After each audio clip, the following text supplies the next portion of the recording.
Welcome back to another Real Talk reaction. This one's for Doctor Who Season 5, Episode number 2. Don't forget to like and subscribe. Hit the notification bell so we can keep doing what we do as well. Thank you. Alright, couple comments from the last episode, starting with Adam, who says, "Goodbye, David Tennant. Hello, Matt Smith. Welcome to the 11th Doctor's era of Doctor Who. Overall, I think this is a great introduction to the new Doctor. Matt Smith delivers a new and different feel to the title character while also not losing the charm and warmth that Tennant had. The opening scene pretty much solidifies that the Doctor is still his fun and lovable self despite the new appearance. Yeah.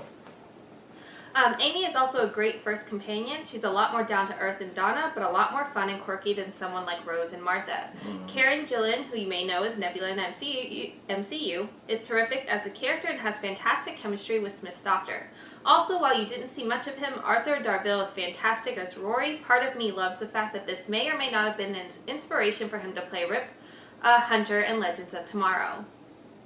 Also, a fun fact about the opening of this episode, the scene in which the Doctor forces young Amy to cook him a bunch of different foods is a reference to the original Winnie the Pooh books in which Tigger made his first ever appearance asking the titular bear to cook him something that he claims to be his favorite. After rejecting several different foods, the iconic tiger settles on a jar of malt.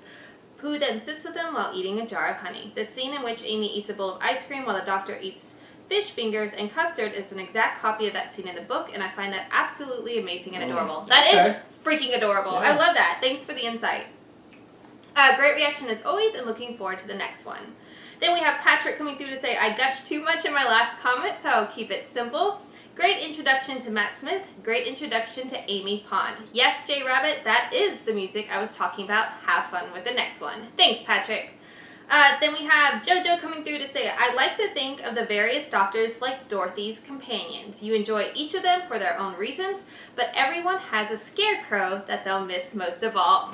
Bars! I actually read that already and wanted to read it to RJ, but I held it for now. But that was bars. Yeah. You killed it. Alright, then we have executive producer Bjorn saying, "Hey," sorry, had to close this up a little bit. "Hey guys, I'm finally caught up with you. Now where do I begin? I started Doctor Who way back in 2005, was very intrigued, but I just couldn't get over the farting aliens in season 1, and so I stopped." I feel We didn't have a choice. Yeah. We had to continue. I gave it another shot about a year ago, and boy am I glad I did. I finished the entire show, including all the specials, in about 2 months. Whew, that's a lot. Damn. As many of you, I fell in love along the way. What makes it so great for me is the range. One moment we deal with campy and corny, over-the-top villains, and then the next moment the show hits you right in the feels with exceptional performances left, right, and center. Also, the creature design is very creative. They come up with aliens and monsters I've never seen before. Kudos to the designers and writers. I cannot decide which Doctor is my favorite. They all bring something different to the table. Eccleston started off great, but only had 1 season before the actor quit the show. Tennant set an all-time high standard in my opinion. It still hits me whenever I see him go. I felt everything you guys did at the end of season 4. Matt Smith has a somewhat childlike and yet a very wise feel about him. I can't wait for your input as we move forward with the show. I won't go into the brilliance of all the companions, side characters right now. Oh yeah, and it's really fun to think about that Rory became Rip Hunter, a time master himself on Legends of Tomorrow after he met the Doctor years before. Coincidence? Hunter, I think not. I am so hyped to see your upcoming reactions. Love you guys. Love you too, Bjorn, and welcome for catching up. Alright, then we got executive producer CJ, who says, "This is the era that had Doctor Who blowing up in the US and across the world. It became massively popular during this time. It had started to become popular in season 4 with Tennant, but with this almost soft reboot, they were able to introduce Doctor Who to an entire new legion of fans. Most of these big names, Olivia Colman aside, weren't known at the time. I'm sure Doctor Who played a part in their later successes.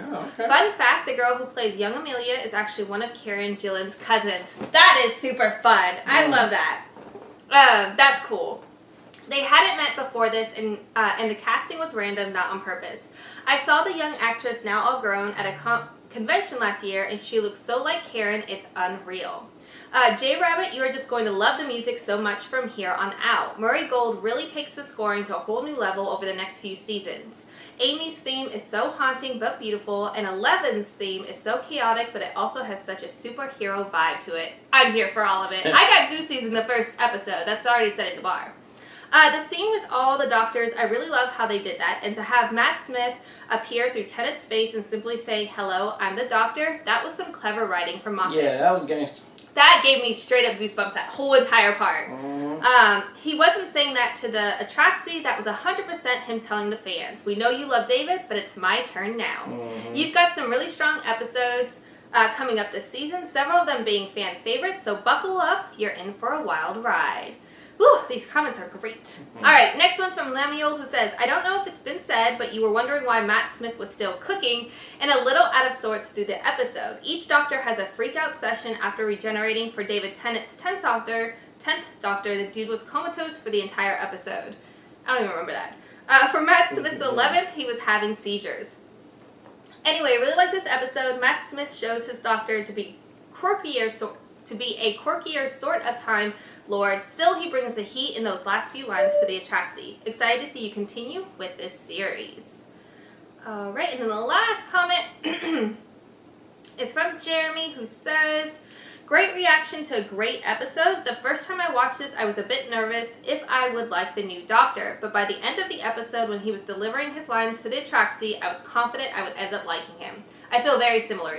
I felt very similar. I've always felt bad for Amy Pond in this episode. She said to the doctor before he left the first time that people always say they'll be back and then aren't, and then he was gone for 12 years. Yeah, that was a blow. I also feel like a lot of people overlook the 4 therapist line. To think that would have been like to have 4 different therapists for 12 years telling you you're making things up, that he wasn't real, constantly repeating that until you have to admit you made it up, he wasn't real, leaving you unsure of yourself for a lot of your life. Only for him to show up and turns out he is real, then he leaves for 2 years again. Yeah, traumatized. Yeah. Great way to point that out though, Jeremy. Also, I've mentioned before that you hadn't met my favorite companion yet. Well, now you have. Although technically she was in the show once before in the Fires of Pompeii episode as one of the soothsayers. Oh yeah, you pointed that out to us, Jeremy. Okay. I didn't recognize her then either. No. She just looks so young, and I feel like her freckles are so much more pronounced as well.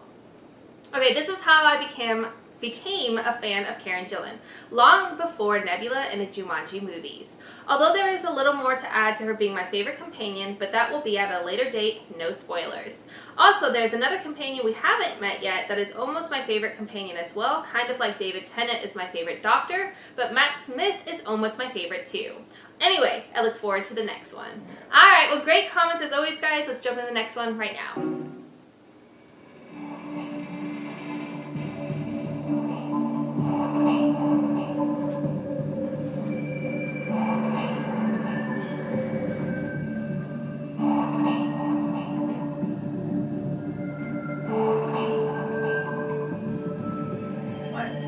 Well done, Mabel. Well done, Alfie. Good girl, Tabitha. Very well done, Reggie. Oh, so he's not helping society by being dumb. My name is Amy Pond. When I was 7, I had an imaginary friend. Last night was the night before my wedding. Come on, Pond. And my imaginary friend came back. Okay, your box is a spaceship. It's really a spaceship. We are in space! What are we breathing? I've extended the air show, we're fine. I'm about to say, you better explain that to me. That's interesting. 29th century, solar flares roast the Earth, and the entire human race packs its bags and moves out till the weather gets gross. Whole nations migrating to the stars. Doctor? Isn't that amazing? Doctor! What's up?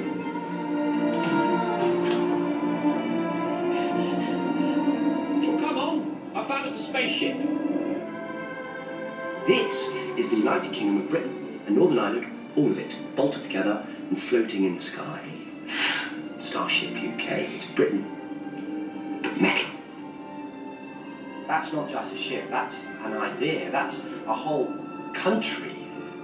Living and laughing and shopping. Searching the stars for a new home.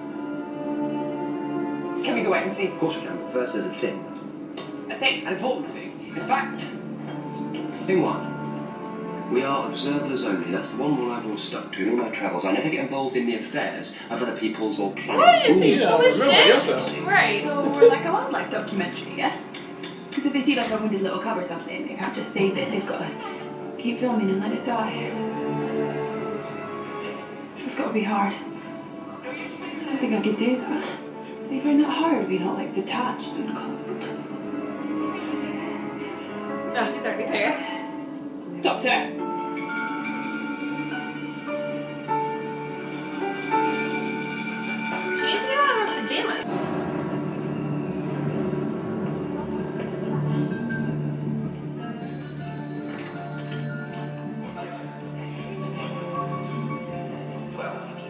Are you sure? Saw it myself. Are you going to tell her? We're under orders to tell her. Well done. Keep tabs on it. They know it's the doctor? How would they know it's the doctor? How would they know what the new is? Come on, you ain't never seen this place.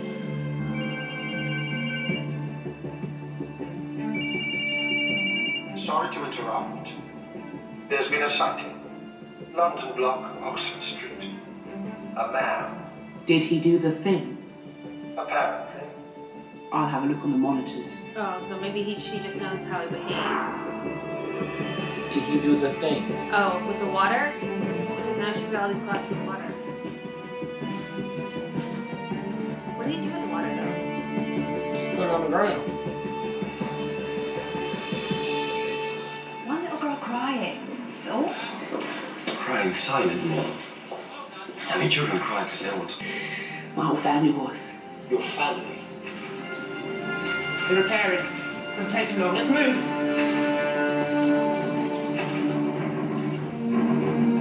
The doctor. Old drinking buddy of Henry XII.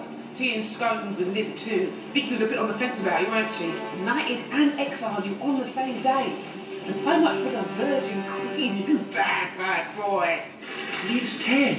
Liz 10, yeah. Elizabeth the 10th. And down!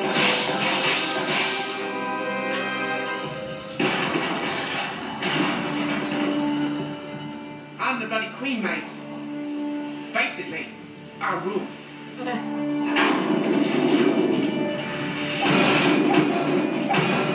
There's a high-speed basis through there. Oh yeah, there's these things. Any ideas? Well, try some of these up top. There was a hole in the road like it had burst through like a root. Exactly like a root. It's all one creature, the same one we're inside. Reaching out. It must be going through the mechanisms of the entire ship. Oh, like an infestation. Someone's helping it. Feeding it. Feeding my subjects to it. Come on, gotta keep moving. Doctor? We should never have come here. Don't let him investigate. Stop him. Do whatever you have to. Just please. Please get the doctor off this ship.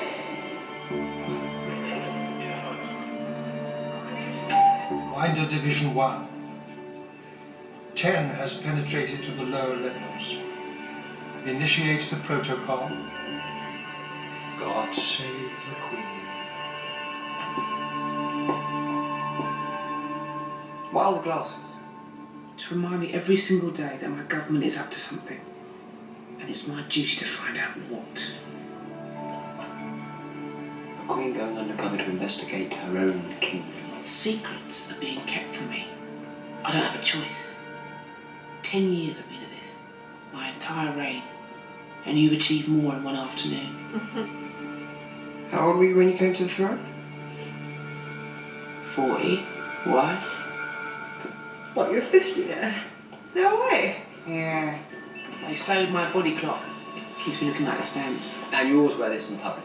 Undercover's not easy when you're me. The autographs. Well, except it is. Except it isn't. Depends on your angle. What's that?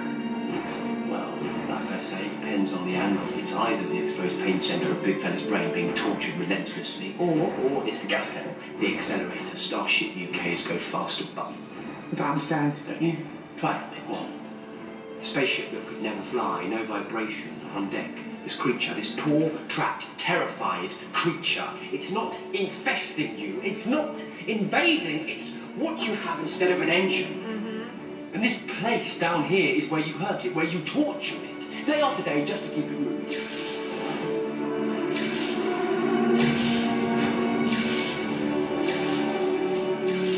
Tell you what, normally it's above the range of human hearing.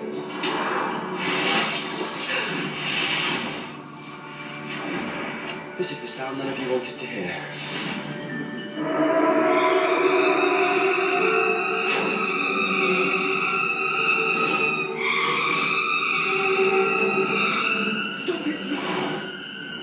Watching this.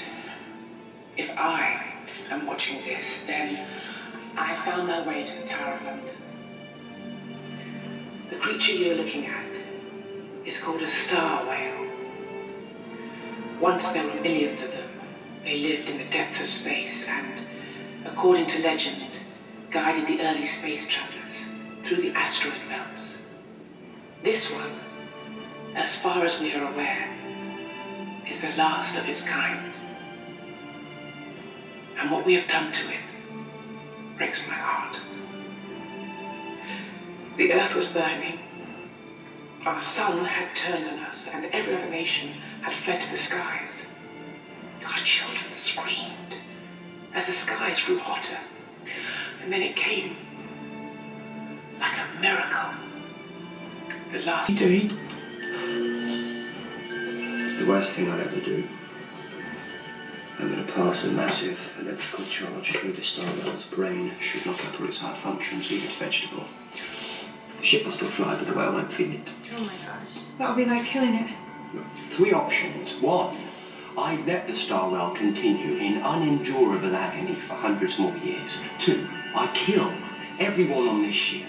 3, I murder a beautiful, innocent creature as painlessly as I can. And then I find a new name, because I won't be the doctor anymore. There must be something we can do some other way. Nobody talks to me, nobody. No one has anything to say to me today!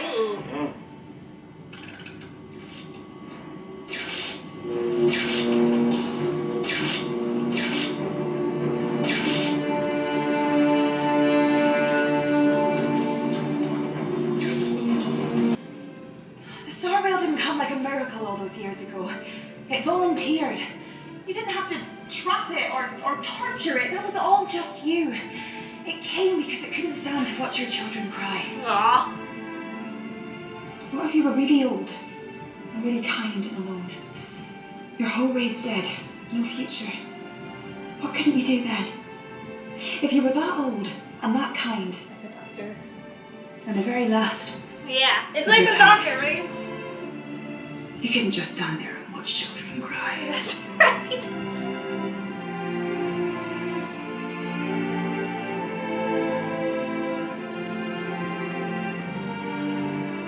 Just stand there.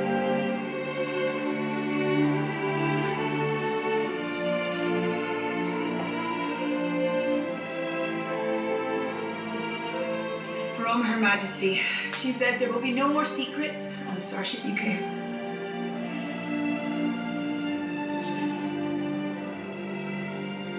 Amy, you could have killed everyone on this ship. She could have killed a star whale. And you saved it. I know.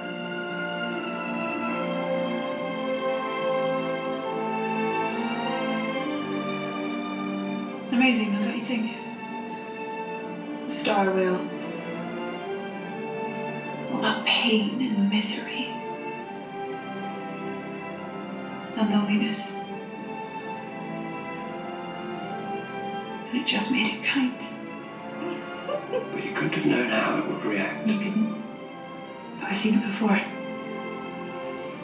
Very old and very kind and the very, very last. Sound a bit familiar?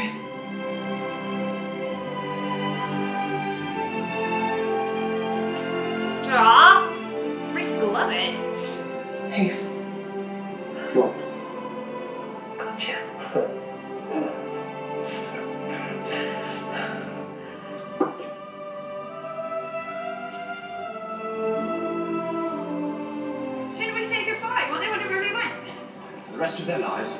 Oh, the songs they'll write. Never mind them. Big day tomorrow. Sorry, what? Well, it's always a big day tomorrow. We've got a time machine. I skipped the little one. You know what I said about getting back for tomorrow morning?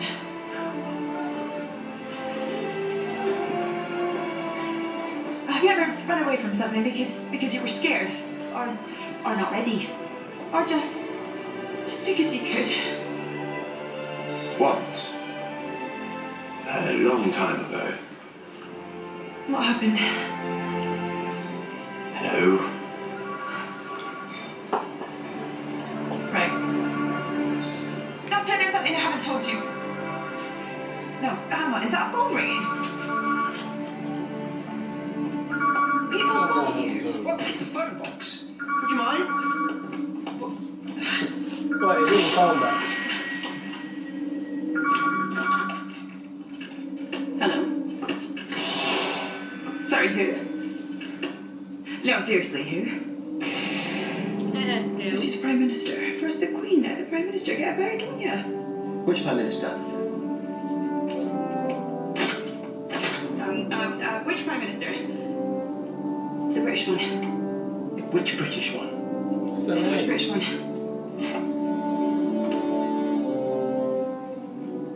Winston Churchill, for you. Oh, hello, dear. What's up?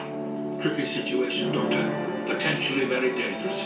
Think I'm going to need you. Oh my god, here we Don't go. worry about a thing, Prime Minister. We're on our way. I ain't getting fucking choke calls. In bed above we're deep asleep, while greater love lies further deep. This dream must end, this world must know. We all depend on the beast below. There it is. Wow, that's pretty.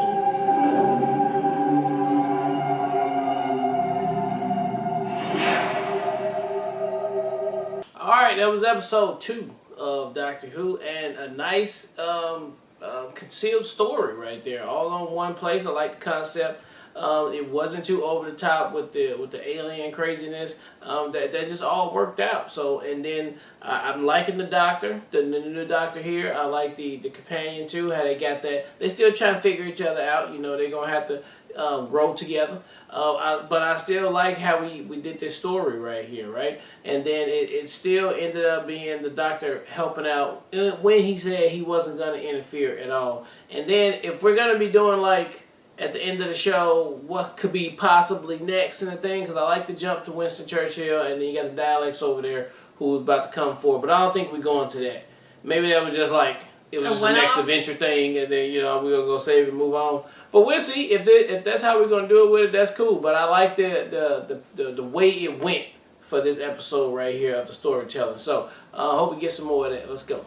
Yeah, I'm kind of like, I think adjusting, because I wasn't expecting, I was expecting, honestly, it to take quite a few episodes to get the footing, because that's what has typically happened leading up to this.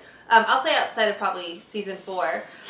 But I was so surprised how quickly Amy made an impact as a companion in a big way. Like, this was a big Amy moment, I feel like. Not only in, like, what she was able to do for the situation as far as saving the Starwell, but also how she sees the Doctor in a way that he didn't even recognize himself. And I thought that was a huge moment. Like, I almost teared up. I was like, wow, this is a really powerful moment.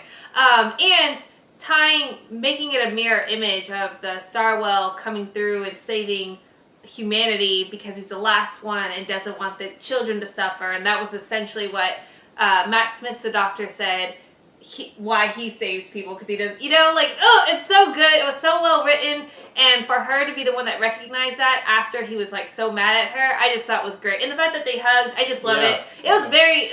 She's definitely jumped into a top spot for me as a companion in a very short period, and I feel like that says a lot. So, great episode, and can't wait to see where this continues to develop and where this is going. Yeah. All right, well, look, thank you guys again for watching another Real Talk reaction for Doctor Who, Season 5, Episode number 2, and until next time.